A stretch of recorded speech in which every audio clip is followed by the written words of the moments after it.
Chapter 1. The three young men sat together at a marble-topped table in the tea shop. Their cups of coffee stood untasted before them.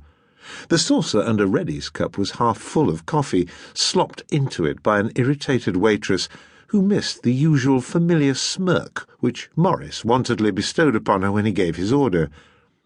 Reddy had not noticed this bad piece of service, although normally it would have curled his fastidious lip.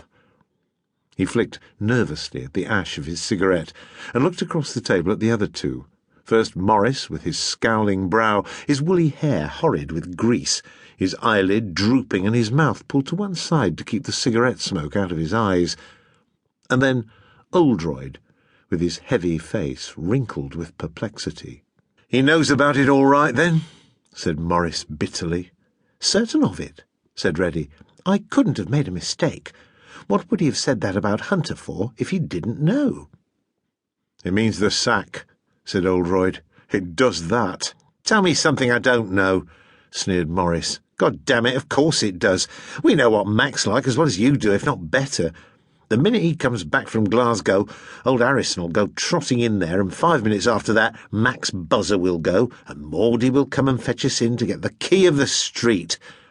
Mac won't ever let that by, silly old fool he is, with all his notions about commercial honour and stuff like that."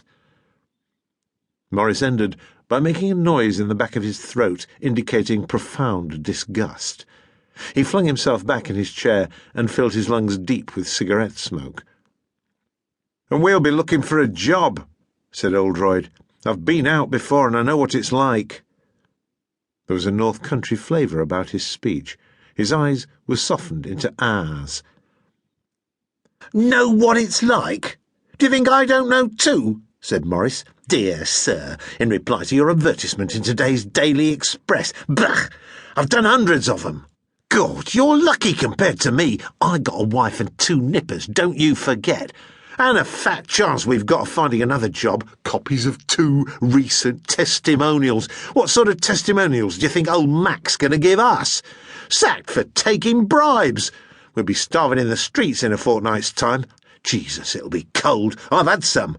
And all I made out of that damn show was 3 quid, 3 measly quid up to date, just because that blinking fool Cooper couldn't keep his mouth shut." He glowered round at the other two, and so evident was the fiendish temper which possessed him that they did not dare remind him of the other factors in the situation which oppressed them.